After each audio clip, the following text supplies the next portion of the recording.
All right. Hi, everyone, and welcome. Welcome to our Dockside Chat with Howard and Michele Hall. Hope everybody's going to have enjoyed themselves today. And feel free to ask any questions in the Q&A. And let us know where you guys are calling from in the chat session. I'm going to take a peek right now in the attendees. I see my mom. Hi, Mom. And we have Bonnie, Todd. Oh, hey, Bonnie. Yeah, Todd, my friend Todd. He's from Florida. Oh, guys, Michelle. Hi, Michelle. Oh, we've got someone from Australia. Welcome. That's exciting. That's cool. Who's from Australia? I'll tell you. We've got Anthony Brady is from Adelaide, Australia. Hey, don't know you, Anthony, but hi. Glad you came today. Yeah. Adelaide. Yeah, well, I have actually good friends that live there, so very interesting. Stephanie's from Boston. We've got New Jersey in the house, Montreal. Matt, hi, Matt. You guys know Matt, Matt Meyer. Oh, Matt Meyer. Hey, Matt.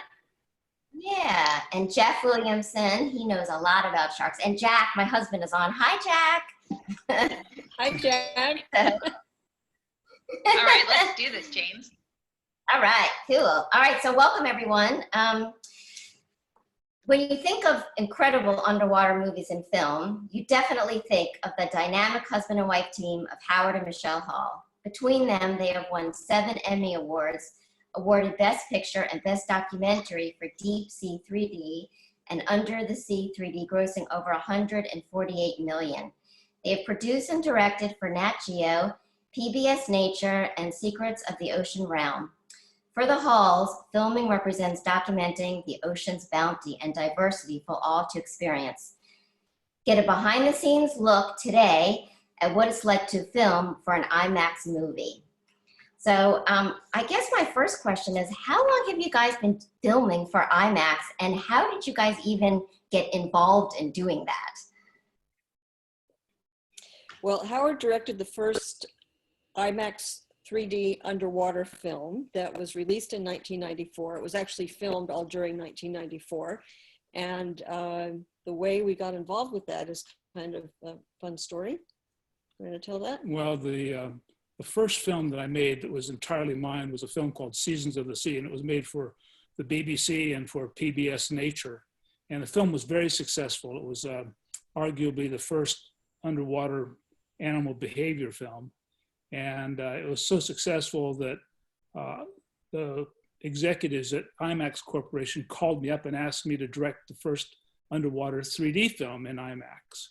And I actually, the founder of IMAX Corporation, a gentleman named Graham Ferguson, came to see me in San Diego and said, we're going to build this camera. The camera's going to be about 350 pounds, and then we're going to have to build a housing for that. Do you think you could make a wildlife film with something like that? And I said, of course, because I was thinking, you know, this could pay the bills for a long, long time. And right. I also thought that if I was unable to make a wildlife film with a camera the size of a refrigerator, nobody would really know. And the people in the television film business would never get wind of it, and I could just carry on making television films. At that time, the time of this conversation that we had with Graham, there were only 3 IMAX 3D theaters in all of North America, US and Canada. So as Howard was saying, we figured if it was a failure, nobody would know, because nobody would have had the chance to have seen it. I'll put a screen share up and let you see what this camera looks like. Yeah, let's have a look at that, because I think everybody, you know, we use, you know, the small, you know, cameras. We have no concepts of what this large camera is like. Oh, wow. Wow. This is the camera in the underwater housing, which is, the housing is 3 parts. And the whole thing, when it's in the underwater housing, weighs about 1,300 pounds and looks like this when it's going into the water. So the good news is that runs for a total of 3 minutes before you're out of film. And it takes about 20 minutes to change film. Of course, it has to go to the surface to do that. So every time we shoot 3 minutes, we have to send the camera to the surface. The surface crew then disassembles the camera, reloads it, and sends it back down. So, and 20 minutes is sort of a minimum, because as Howard said, you have to, we have divers that come down and get the camera, they have to take it back to the surface. It takes about 20 minutes for the actual process of changing, but with transporting the camera back and forth to the dive site, it can be 40-45 minutes if things go smoothly on the surface. this is what the camera looks like out of the water to shoot above water scenes. So it's obviously pretty big, and We're in South Australia here for our Adelaide participant. And it's a 3D film, so it has two lenses you can see there, and it runs two rolls of film through the camera simultaneously. That's a single roll of 70 millimeter IMAX film, and that's 1,000 feet, and that runs for 3 minutes. You have to load 2 of those into the camera each time you load it, at a cost of about $7,000. So it's a ridiculous format to shoot in. $7,000. Yeah, $7,000 per load, approximately, depending on how you print it and how you transfer it. And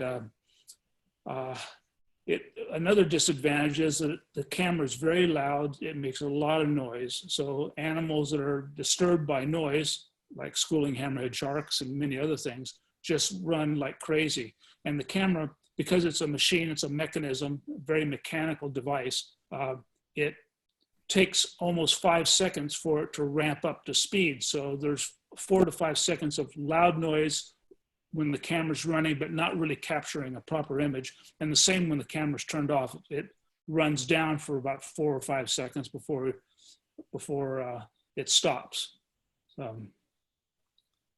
So it was a legitimate question. So do you guys have like a budget? A lot of people didn't know whether we were going to be able to make. What's that? Say that again, Jamie. I said, so do you guys have a budget? You know, when? Oh, sorry. I know the thing is not. I know, and I'm not really sure what's going on, but are you? Do you have a budget before you shoot a film? I mean, do you go in with a script, knowing the type of animals you want, the behavior that you want, and then do you have a budget of, you know, all that kind of stuff, and who decides on kind of what the script is going to be? Well, I write a very detailed script before we ever go in the water, and we go underwater with a camera like this. You don't swim around looking for things to film. You know, Right. you go down with a very specific idea in mind. You only have, because of the shortness of the load, you only have 5 shots, give or take, that you're going to be able to capture. It's like going down with a still camera with 5 frames in it. That's all you have, and then the camera has to go to the surface. So you don't swim around looking. You go down with very specific ideas. I go down. I start the film with a very detailed script, even a written narration.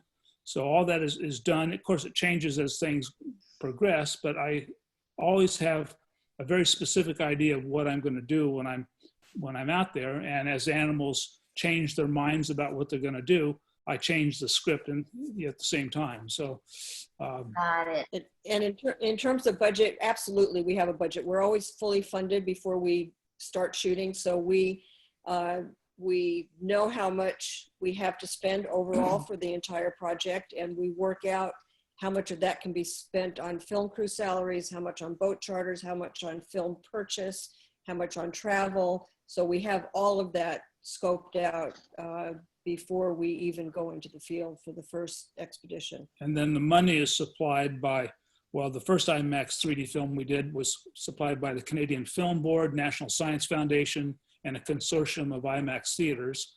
Toward the end of our IMAX shooting, 3D anyway, our films were being funded by Warner Brothers, which was very nice because they just had as much money as we needed. Well, yeah, but still, we knew what our allowance would be, and we figured out how we would best spend that. So as I say, for the things that I said before, including composer and the mix studio, and I mean, there's so many different different aspects, different bills that have to be paid. So sort of a comparison to see what IMAX is, this frame in the upper left is a standard 16 millimeter frame. That's what we shot all of our documentary films with until digital came along. The National Geographic films, BBC films were all shot in 16 millimeter. Feature films that you go to the theater to see were shot in 35 millimeter. And IMAX, as you can see, is 5 times larger than a 35 millimeter slide. So it's a huge image format. Is the camera, Howard, what you use, back, let's say, to film the Cocos Island sharks, in 1998, is it the same camera that you used back then to now, or has the technology changed?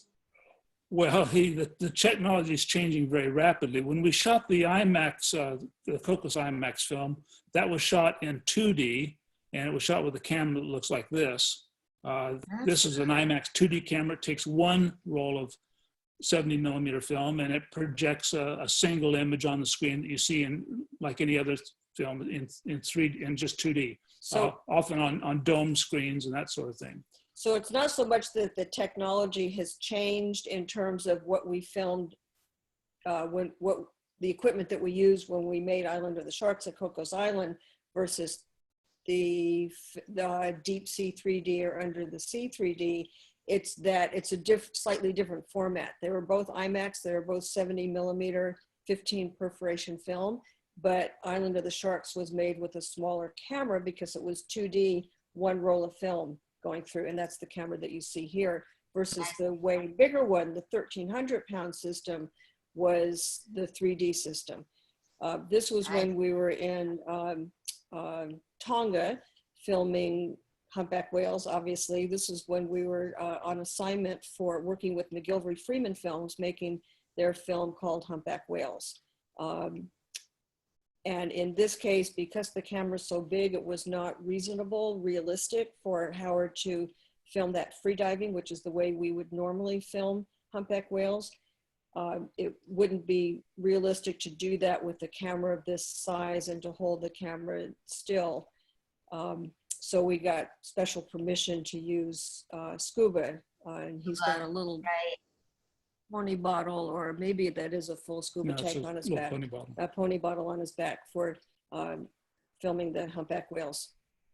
In this particular case, also he's filmed humpbacks freediving as well as with our red camera system. But what you see here is the IMAX 2D camera. 2D, got it. And what does it look like when you guys travel? I'm really curious to see here. And do you guys pay, I know this was Julie, this was your question. What do you guys pay in excess baggage? I mean, oh my gosh. What's the most you've ever paid? We pay very little in excess baggage. That's because we have a shipping broker.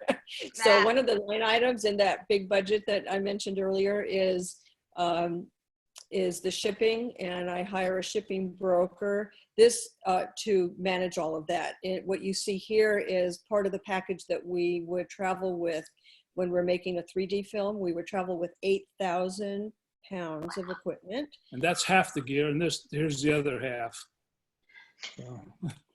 So it all gets shipped ahead. And one of the nice things about working in IMAX 3D is the day that we travel going to the airport, we just have our suitcase with our clothes and our hand carry. That's it.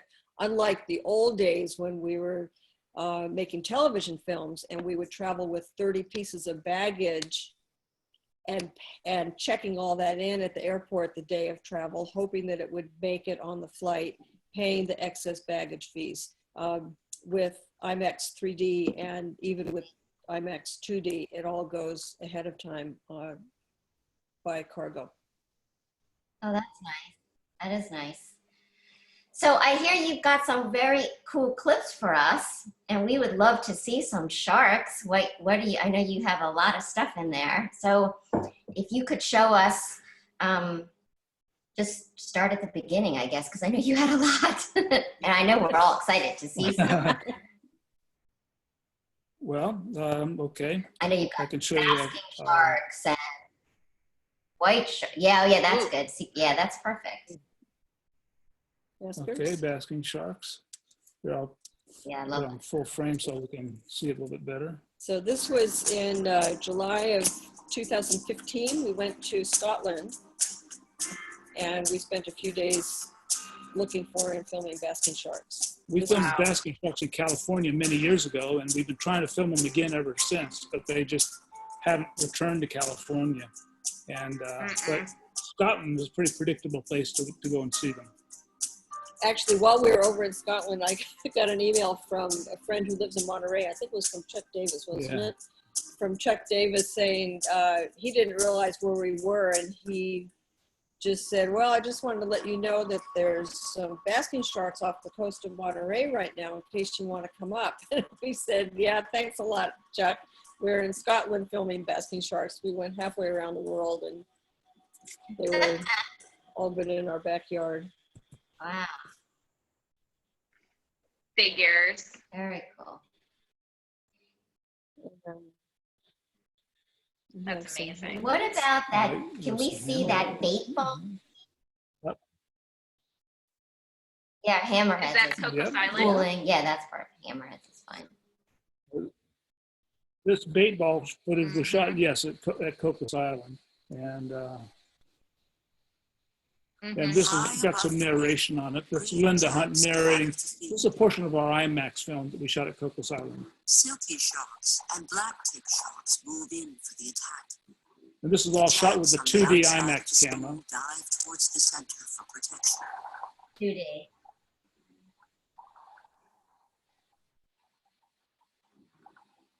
The school begins to I mean, I rise remember seeing that living that maelstrom. movie, and it changed. I mean, it changed my whole perspective.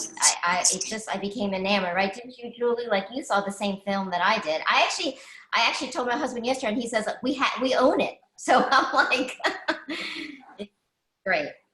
Oh, look at that.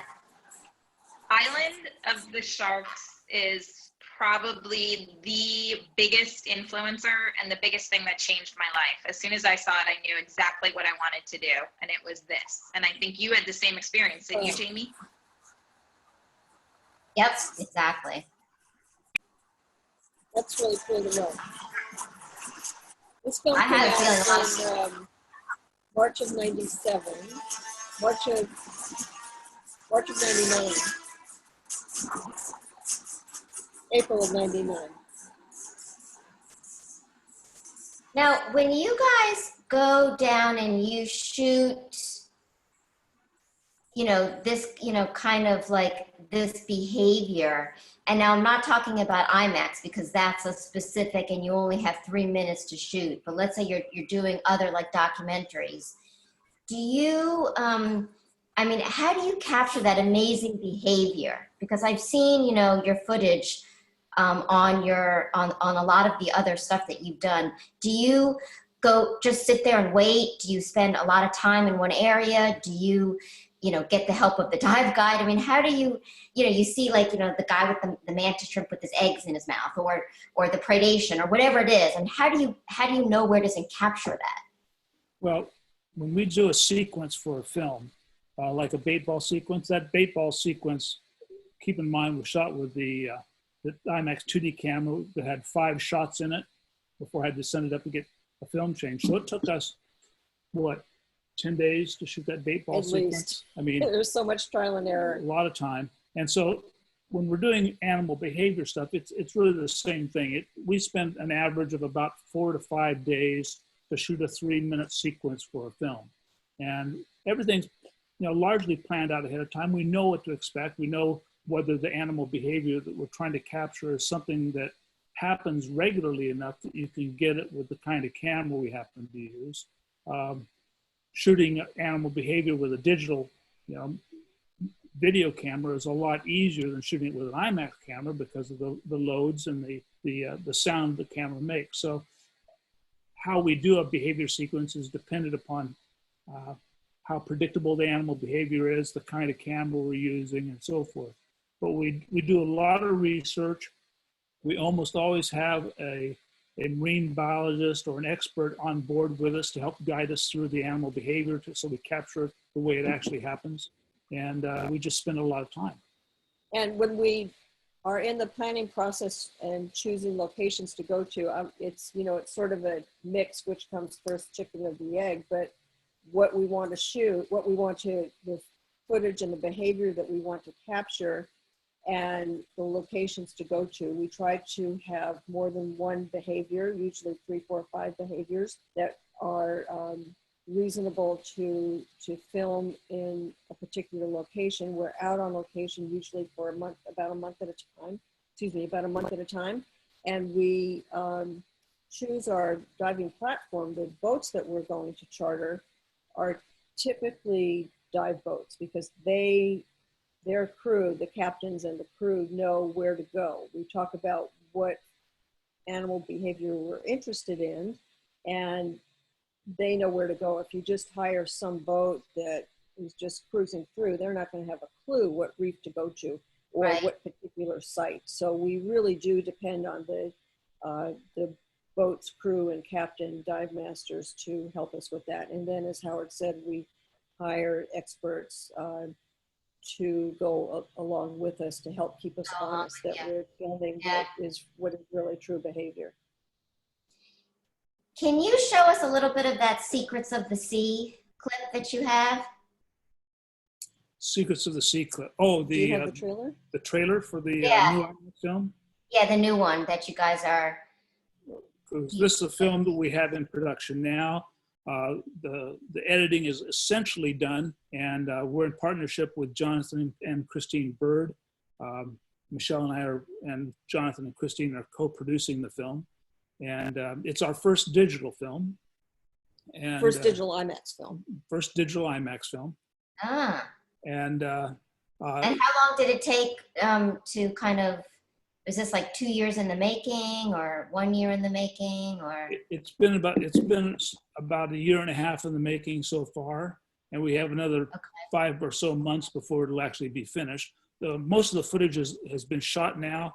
There's a variety of shots we want to pick up to replace shots that are in the film that are not as good as we would like them to be.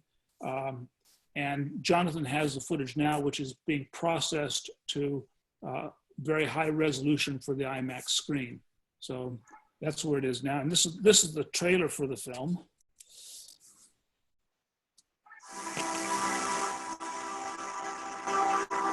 What is the most important species in the sea? Is it the massive blue whale or the tiny krill it feeds upon? Do coral reefs actually depend on sharks? And how does this tiny fish contribute to the survival of coral reef communities? What threatens the kelp forest? And how do these fish help protect it? Scientists believe that less than 15% of marine species have been identified. Many are small and strange. Others, rarely seen leviathans. But each of these amazing species depends upon numerous others for survival. Directors of Deep Sea 3D, Under the Sea 3D, and Ancient Caves comes a spectacular ocean odyssey. Filmed in locations spanning the globe, Secrets of the Sea will take viewers on an incredible undersea adventure, exploring ocean ecosystems, showing how biodiversity is critical to their survival.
Amazing.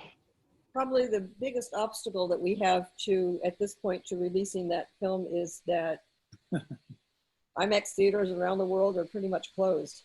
Yeah. I wouldn't be surprised if it's 100%. The last statistic that I read was it was either 90 or 95%. So we'll see what happens in terms of theaters reopening, and so that gives us time to get things finished and polish it just the way we want. But we had hoped to release the film next March of 2021, and it's just, we don't know what's going to happen. Yeah, you don't know. Yeah. Yeah. Okay, so I have a question. Was there some fact that you thought that you knew about a shark, but then when you actually, or it could be another, animal, and then when you actually filmed it, that what you thought totally went out the window? What are you pointing at me for? Because you have great story of when you filmed hammerhead sharks mating. Well, I was yeah. thinking that maybe you have another story to tell. Well, I was going to say that probably the biggest surprise to me was, and I wouldn't actually say it was so much a surprise, but there was a time when everybody thought the great white sharks were so slow and so lethargic that they had to be scavengers, and that all they did was eat dead things. And this is what the scientists thought. They thought these animals were just too slow to catch a sea lion, so they have to find a dead sea lion or a dead whale, and that's how they make a living. And for a long, long time early in my career, that's what was thought about great whites. And then people started filming great whites launching themselves into near Earth orbit in South Africa, chasing sea lions, and obviously moving extremely fast and fast enough to actually go completely airborne. And that was a big eye opener for a lot of people, including myself. I always suspected they were fast because the whole morphological design of a great white shark is built for speed. They have the same body shape as a mako shark, which is probably the fastest shark in the sea. And great whites don't go very fast very often, but when they want to, they can go very fast. And that was a bit of a surprise. Oh, that's interesting. Do you have a little video? I know I asked you for this about mating. Yes. Oh, I'd love to see that, because I think a lot of people really have not seen any of that kind of thing, footage. This was shot for a film we made called Shark Mountain, and it was shot by Bob Cranston and myself. It was all in standard HD video, so that it doesn't have the same image quality as some of the other stuff. But this is the sequence, and it's got a little bit of narration on it. But it's white-tipped reef sharks at Coquelin Islands. Were attacking a single exhausted female. It's one of the most violent courtships in the animal kingdom.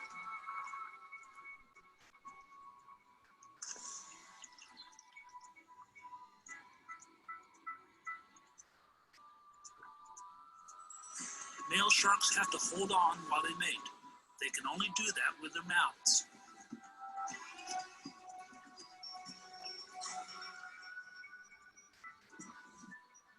So they bite the female on the gills or pectoral fin. In no time, the female's gills are lacerated.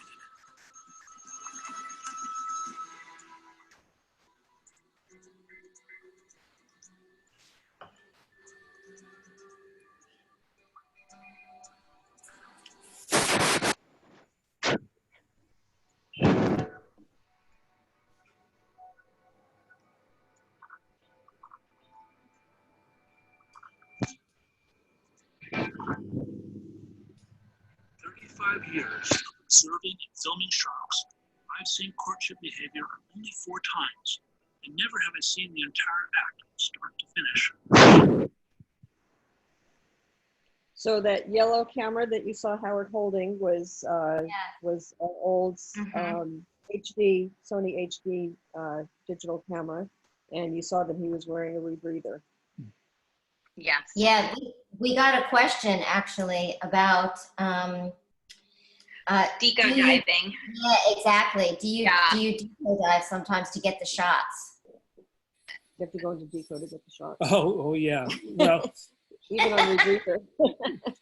Typically, what we do is we go down and rebreathe. We don't dive very deep. I mean, we are seldom working deeper than 100 feet. but we'll stay down there until we get the job done. We'd made a dive, for example, on the Great Barrier Reef in Australia, filming a stonefish feeding on damselfish. When I say feeding on damselfish, he attacked one while we were down there, and we were down 6.5 hours waiting for that to happen. And during that time, we just, we ran up decompression like crazy. And when we finally got the shot, and we finally did, then we sent the camera to the surface and we did the decompression. That was typical. I mean, I think probably, especially making the IMAX movies, I'd say at least half of our dives, if not 3/4 of our dives, were decompression dives. And most of the dives would be 3 hours or so, give or take. Again, with the camera going back and forth from Howard and Bob, or Howard and Peter Craig working with it, to the surface to have film changed out, but they would stay down for typically about 3 hours. So it was usually in the water about 9 in the morning, dive, work, blah, blah, blah, come out around noon or so, have lunch, go back in about 2 for another 3-hour dive, come out, and so 2 3-hour dives for the rebreather team in a given day. And you guys I would think that you guys are mostly on rebreathers, right? So that you can kind of stay down as long. I mean, air would really limit your dives a lot. Absolutely. The huge value in rebreathers for us was not so much you're silent and you don't make any noise and you don't scare the animals. That has a significant benefit, but the real value was being able to stay down until we got the job done. So most of the time, I wouldn't even look at my decompression until we were done with the dive and done with our film load. And then I'd look and say, okay, well, I have 45 minutes of decompression to do. And with the rebreathers, we could, there was no problem to do that. And the really great thing about the device is being able to stay as long as you need to and not have to worry about your breathing gas. And another part of the sort of the way things worked would be Howard would typically go down. He'd look to see where he wanted to set up at the beginning of the dive. And he would go down with 3 other divers. So there were 4 in our rebreather team. And then we'd have another 2 divers, sometimes 3, who would bring the camera down to where he was. He would finish the setup, he would film. We used underwater comms so that he could call to me at the surface and say, okay, send the recovery team down. Those 2 divers would go back in the water to bring the camera back to the surface. And during that next 20 to 40 minute period of time, while the camera was being brought back up and the film was being changed and lenses and filters, he could scout around for what else he might want to film, and or go up into a little bit of a shallower area to decompress if he had already gained some decompression, what's the word? Obligation, yes. So his dive might be 3 hours long, but he would, and yes, he would accumulate some decompression, but he could try to off-gas between filming sessions. So our IMAX films they were really very civilized in that we would get up, have our coffee, have breakfast. We seldom got started before 9 o'clock in the morning, and then we'd be underwater, and we'd be underwater for 2 or 3 hours, and then we'd come up for lunch. And then after lunch, we'd go back down and work until, mid-afternoon or late afternoon. So we were typically making 2, sometimes 3 dives a day. Typical dive time was, around 2 hours, sometimes 3 hours. Except for that 6-hour dive, which was crazy. Camera going up and down to get film changed out. And we actually had some logistics that day that the captain kept coming to me saying, they really need to come up because we have to go get gas, and it's Friday, and this is the one night out of the entire year that the dock is closed early and they're not open 24 hours, 7 for us to go get fuel, and we have to get fuel. So they've got to come up because we've got it. And I say, okay, yes, Captain. Yes, I understand. Howard would say, I'm still filming. So anyway, it all worked out, but there was that 6-hour dive. So we did do some deep diving for a film called Coral Reef Adventure. And this is Bob Cranston, in the back, me on the right, Dr. Richard Pyle on the left, and Mark Thurlow in the middle. And we made a series of dives to 100 meters or below, and shot sequences of Richard Pyle collecting new species of fish. And those dives were all in the neighborhood of 3.5 hours long, and as deep as 370 feet or so. Wow. I've seen your, Michelle, you go down too, right, with Howard? Or do you like man like on the surface, or how do you guys work that out? Yes, all of that, except that I was not diving rebreathers when we were in production. So I had the advantage for the production that I was the one who could best understand what they were saying, what the guys were saying to each other. The guys, the underwater team, were saying to each other. So I was often designated as the person who needed to be on the surface to manage the comm. And here I am on, I think, the Vision out at California Channel Islands. A lot of times we were using a full face mask, like these Kirby Morgan masks that you see Bob and I wearing here. And those are great, especially when the water is quite cold and you need the protection. But visibility is not great. And when the water's warm, it's a little uncomfortable to wear a full face mask, especially with a rebreather, because the air that you recirculate in a rebreather is warm. So we developed something with Ocean Technology system we called a MumbleComm. And this is Dave Forsythe wearing one. It's a microphone embedded in the mouthpiece of the rebreather with a push to talk button. And you would then talk around the mouthpiece. And how does that work? Not very well. It was sort of like this. If you can understand me, that's a little bit what it sounded like. It doesn't sound anywhere near that good, actually. But it's definitely imperfect, but it was totally convenient to use. It was no more inconvenient than diving without it. And when you're down there and you're talking with guys that you know, and you're looking at what you're talking about, being able to communicate within the context of what you're doing is relatively easy. Michelle on the surface could very often not understand anything that we were saying while we were down there.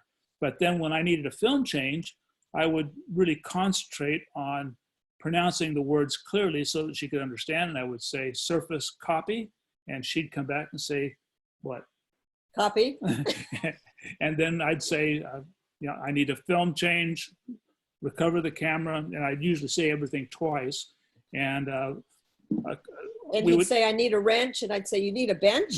What do you need a bench for? No, I need a wrench. Oh, okay, wrench. And so we had two crews when we did the IMAX films, a bottom crew that were on rebreathers. There was typically 4 of us down there with the rebreathers. And then we had a launch and recovery crew, and they were dedicated simply to bringing the camera down to us and then recovering it, for film changes and at the end of the dives. And they didn't have to worry about decompression because they weren't in the water for more than a very short period of time.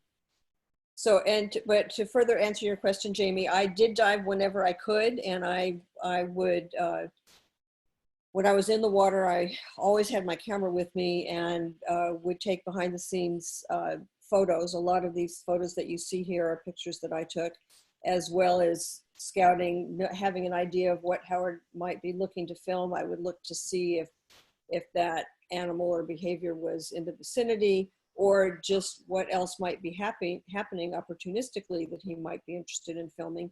And I also had the comm built into my regulator so that I could let him know that there was something for him to come look at. Right. So here in this photo, we have, who's the 5th person? Peter Craig is the one in yellow. All the other guys are wearing BioMarine Mark 155 rebreathers and the 3D camera system. So Michelle, you're certified on rebreather now, right? I'm certified on a semi-closed. Semi-closed. But there's a variety of reasons why I didn't pursue the fully closed system, and it wasn't practical for me to dive it when we were in production on these films because I wasn't spending that much time in the water. I can get a lot of time out of a single tank. Yeah. That and the fact that when we started using these rebreathers, they were the only rebreather you could get. But we started in 1989 diving these things, and the first time we dived them, we had to lease them from BioMarine. It wasn't, you couldn't own one. You couldn't own a rebreather. If you actually had a BioMarine rebreather, it was because you stole it from the US military. So you couldn't get them, but eventually there was some prototype rebreathers that became available, and Bob Cranston and I were able to buy them, and then a number of people ended up buying them, but they didn't work. So we had to build all our own electronics. We had to completely redesign the plumbing in the rebreather, and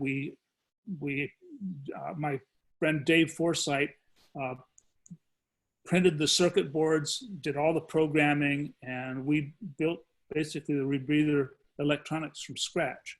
And so for 30 years, I've been diving experimental electronics, and typical of experimental electronics, they failed all the time. I mean, it was a constant failure process. Circuit boards burned out, huge number of things. And just about 2 years ago, I went out and bought a commercial rebreather. I now have a Revo rebreather, and it's not as much fun to dive because it's not exciting. It works every time I put it on. There's no drama. And so over the years, contrary to what was happening in the late 80s and early 90s when Howard and these fellows started diving the BioMarines, commercial rebreathers became available. And so the technology developed and improved. He just chose to stick with his BioMarine until just a few years ago when he switched to the Revo. So what other shark footage do you have? And then I know, Julie, you got some quick questions. I know we were saving kind of for fun things at the end. Well, what would you like to see? Maybe some, I probably want to see, I would think.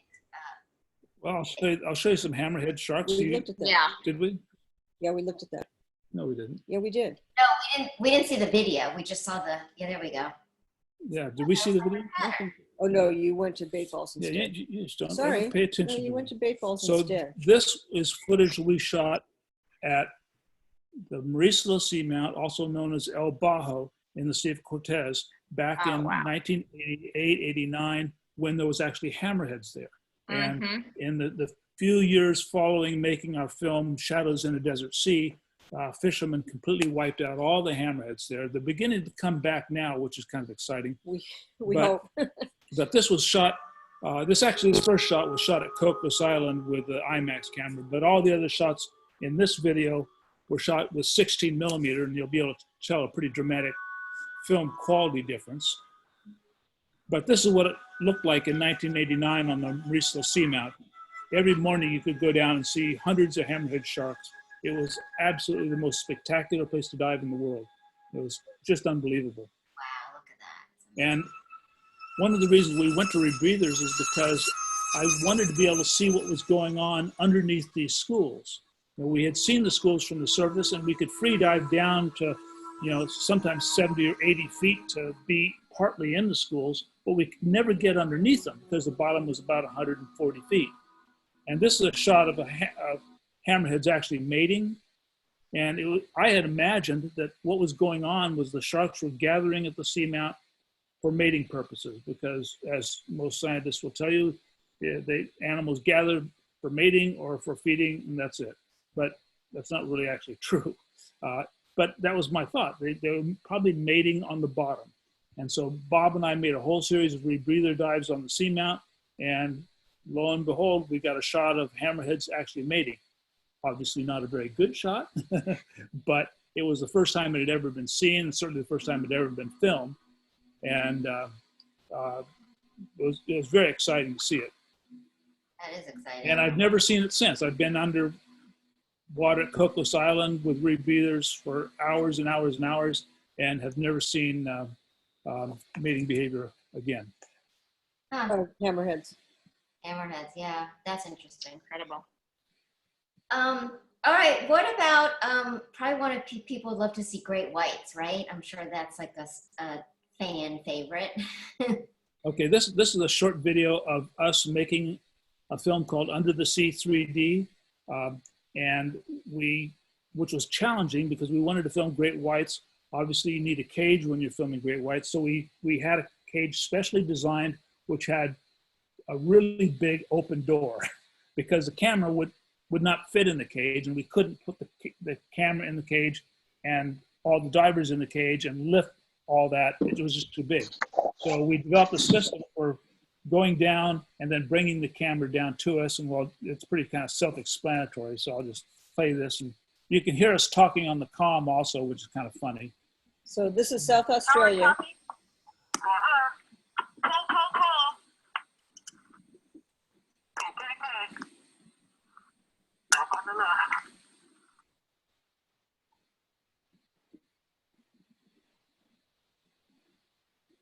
So we use this pulley system because we didn't want divers free swimming in the water column with the great whites.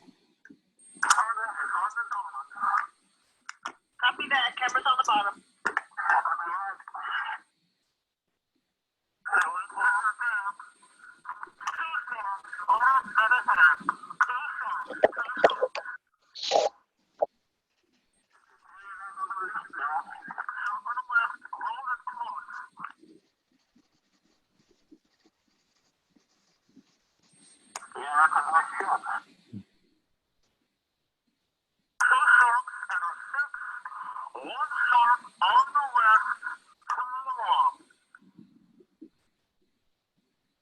So Howard's there with the camera and the other divers are there.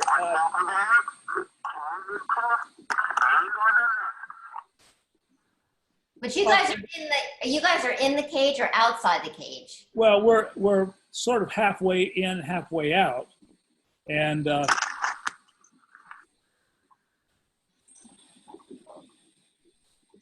it's think really a lot. pretty safe because if the shark wants to get to me, he has to eat 1,300 pounds of aluminum first. So it was really very, very safe. But we are technically outside the cage, but that shows you about how far outside the cage we were.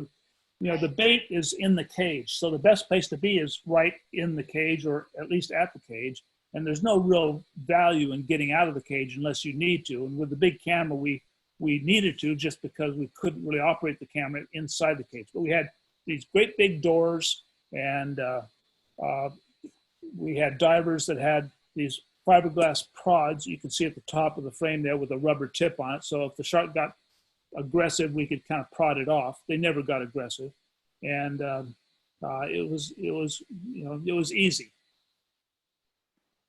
So their backs are to the cage door. Right, I see that, yeah. Yeah, with the camera in front of them. Cool. I think a lot of people, at least I know a lot of people that would love to be able to dive with great white sharks with no cage. So, right, Well, Joe? and I think that if you're doing it on the bottom in South Australia, the sharks are not going to come up from underneath to get you because there's sand there.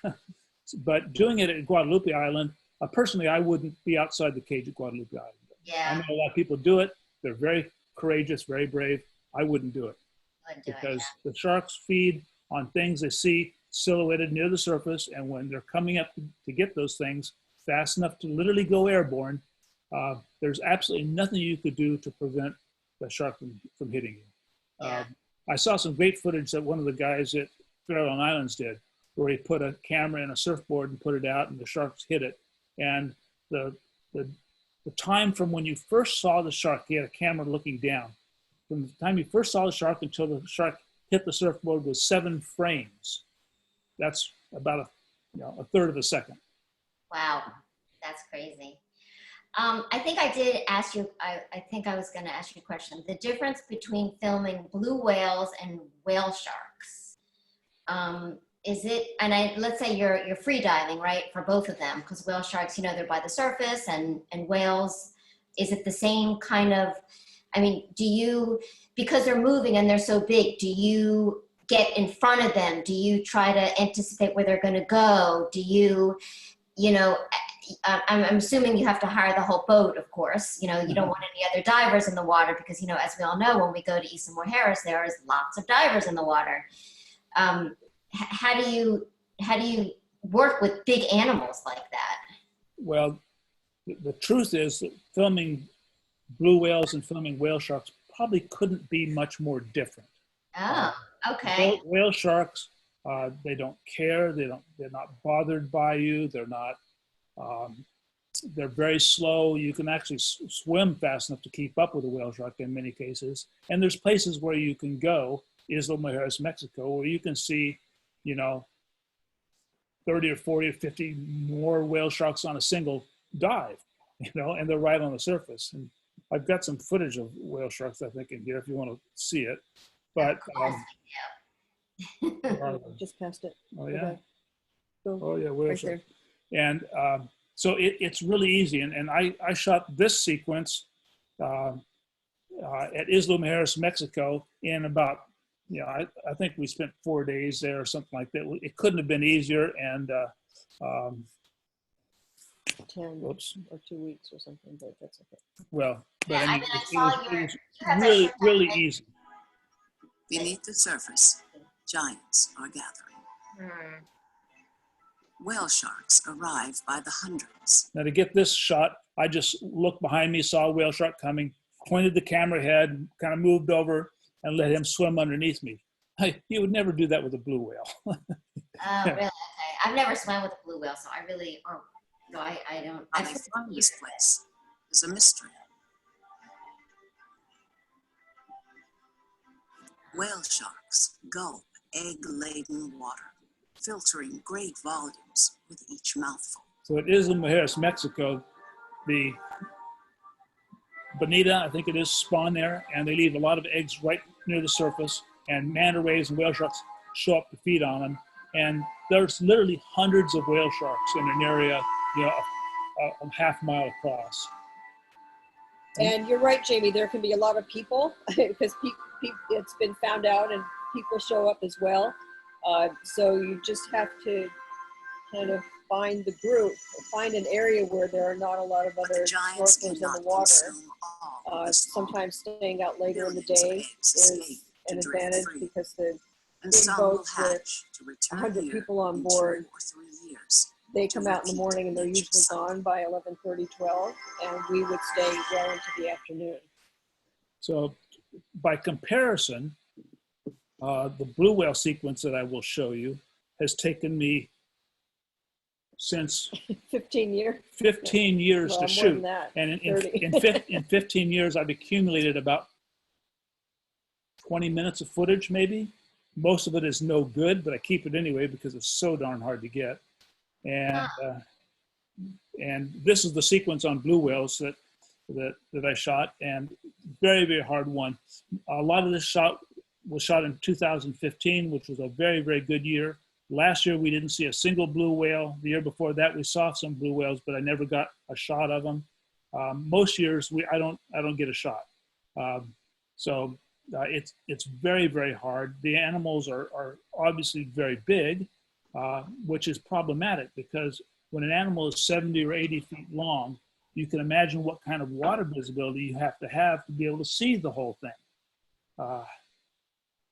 And you have to have some way, there has to be a reason for the whales to be there. That means krill.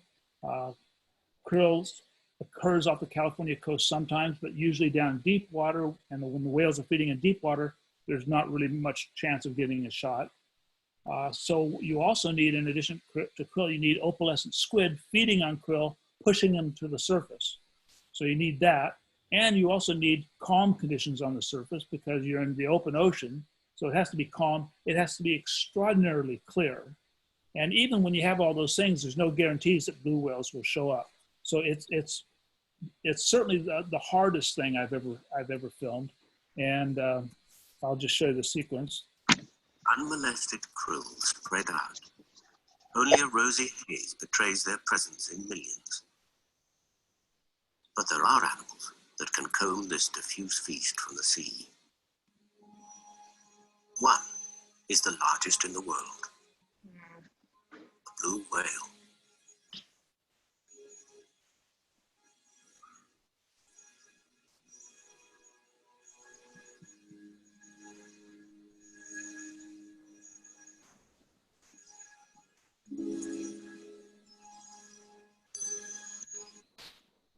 Now, by comparison to size, a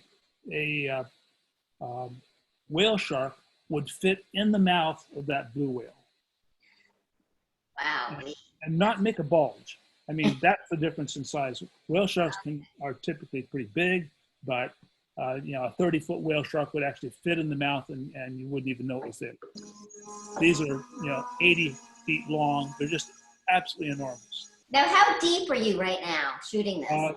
This is, you know, 20 feet below the surface. Okay, so it's not that deep. And are you on like a rebreather, or are you free diving here? All my blue whale footage was shot free diving. The huge majority of my whale footage was shot free diving. I prefer to use scuba if I can, but things happen too fast to do blue whales on scuba. At 100 feet in length, the blue whale is perhaps the largest animal that has ever lived. Certainly greater than any known dinosaur.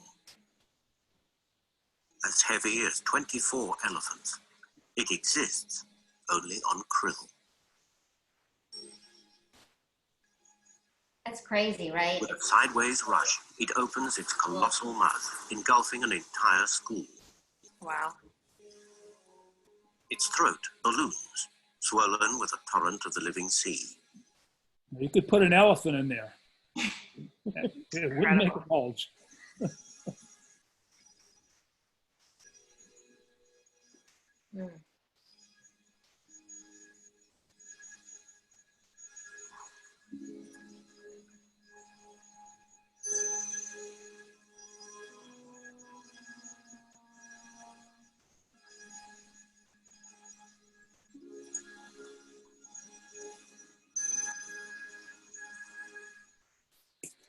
Wow, it's amazing.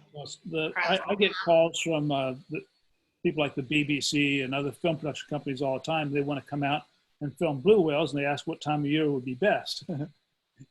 And, you know, I usually tell them, you know, around mid-July is the best time to come, but the chances of actually coming out and for a 3-week period actually getting in the water with a blue whale is, I mean, it's so small. And like I say, I've been doing it, going out every year for, you know, about 15, 20 years. And that's what I had to show for it. Those are all the best shots I've got. I don't have any more. What has been your favorite experience? And I know this is probably maybe too general of a question. I don't know, like, but if there was like, you know, one maybe particular animal that you enjoyed, or one particular sequence that you found exciting, what is your take on that? That's pretty hard. It'd be like asking, what's your favorite food? You like, you know, hamburgers, or you like milkshakes, or you know, I mean, Sweet potato fries. It's really hard. I'd say filming the blue whales, when I get a shot like any of those you saw, when I get one of those shots, I mean, that's so exciting. You know, it's so rare, it's so unusual that I just get really excited about it. And that feels really good. On the other hand, most of the time I go out and don't get anything, and it's kind of depressing. I loved doing the tri-mix dives for Coral Reef Adventure. Being able to put the rebreather on and go to 350 feet and go someplace that nobody's ever been before, and in many cases see animals that have never been seen before. We did a lot of our dives in Fiji when we were doing the tri-mix stuff. And one of the things that was really amazing about it was that we saw things in Fiji that there's somebody making noise. We saw things in Fiji that aren't supposed to be there. We saw huge schools of hammerhead sharks in Fiji at 350 feet. And people see, you know, groups of 3 and 4 near the surface, but they're down where the water's cool.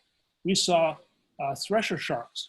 Thresher sharks swam right over our head. And we saw all kinds of fish that I had no idea what they were. And Dr. Pyle would be swimming around, pointing and yelling through his mouthpiece, "That's new, that's new." And I found those dives to be really exciting. I would say for me, one of my really most memorable dives was in August of 1980, August 30th of 1980. We were at the Maurice-La Seamount, which we talked about, and we were actually on a film shoot to make a film about hammerhead sharks. And a manta ray visited the seamount and visited us. it had some fishing line wrapped around its mandible. And it started with Marty Snyderman seeing it and trying to disentangle the line. And I got in the water for a dive, and I saw Marty in this manta ray, and he signaled to me that he was getting low on air and needed to go up. And so I went over. This was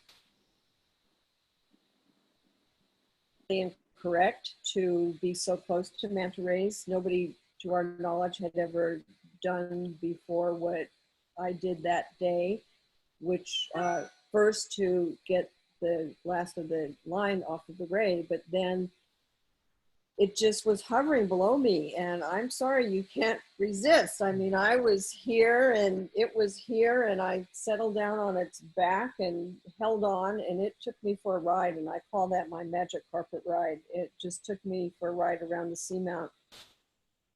It was before we had computers that we would wear on our wrists, so my computer was trailing behind me, and I couldn't see it, but I knew I was descending because I needed to clear my ears, and I began to think, wow, this is just such an amazing experience, but I knew it was late in the day and I didn't know where I was, and I thought I'd better get to the surface so I can be sure I can get back to the boat and that somebody on the boat could see me if I needed some help. And the next thing I knew, I saw the anchor line, and then we were back under the swim step. So this manta ray, and he was huge.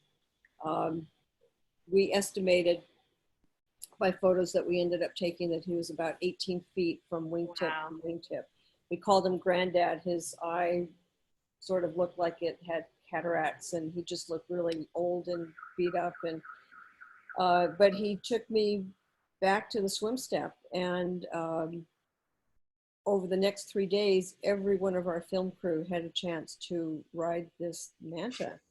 And let me tell you that if a manta does not want you in its immediate vicinity, it will, you can't swim fast enough if it does not want to be there. So none of us felt like we were harassing this animal. It kept coming back day after day after day to visit us, if you will. And Peter Benchley was with us on this film shoot, and he ended up writing a book called The Girl from the Sea of Cortez, which was based on this sort of whole encounter. I think taking the fishing gear off of this manta ray was sort of like an ultimate cleaning station experience for the ray. And so afterwards, it just kept coming back, and it would constantly come up underneath divers and just stop. I mean, if you were trying to descend, you had to go around the ray all the time. So it encouraged, contact. So it was a marvelous experience. After 3 days of being with it, Howard, as director of the Hammerhead film project that we were on, said, look, we need to go. There's some other things we need to do. But we came back, so we pulled anchor, left. We came back a few days later, and the ray showed up again. Oh, wow. Wow. Look at that. Aww. Here we are in South Australia when we're working on Under the Sea 3D with the Australian sea lions. And I can show you some video of this if you like. Okay. I think someplace in here. Sea lion. Here we go. Very cool. And when you, whoops, that was a mistake. When you're filming with IMAX 3D camera, to get a proper 3D image, you want to be just about 3.5 feet away. And 90% of the shots in our 3D films were shot between 3 feet 2 inches and 3 feet 8 inches away. And these guys were enormously cooperative. In fact, they were a little bit too cooperative at times. You'll be able to see that in the video.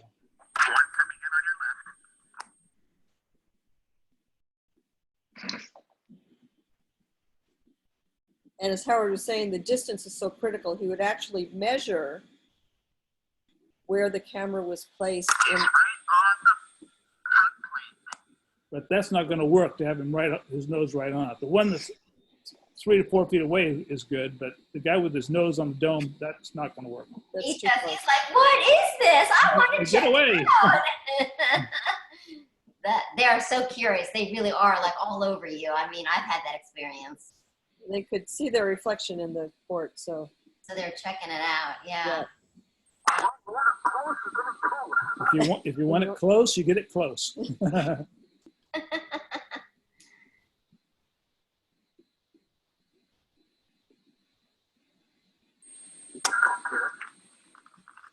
Cute.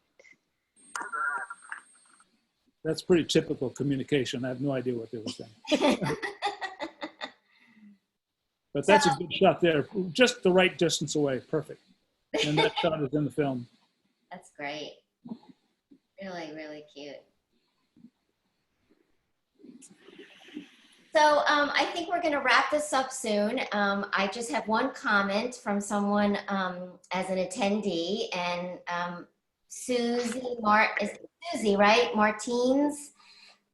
She said, I was in the process of getting certified in 1999 and watched IMAX film that you did with Sting. I wrote Michelle and told her the film touched me deeply. She was so kind, wrote me back and encouraged me. I had no idea at the time I would end up in the scuba industry. You two have done so much with your kindness and craft. So thank you. And I think that is a very nice note to end on.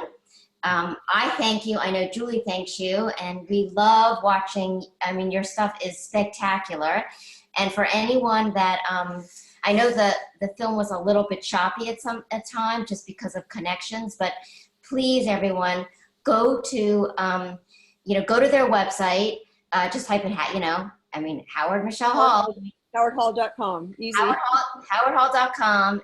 It's the films, you guys, because I know we can't go diving right now, but you will be transported away, and it's just spectacular. It's mind blowing. So thank you. We do have some videos on Amazon. If you're an Amazon Prime member, go to Amazon and search for Howard Hall, and films will come up, and those are available for free viewing if you're a Prime member. Fantastic. So thank you guys. Love you. Nice to see you guys. Thank you. Thanks so much. Bye, everybody. Bye. Bye. So 30.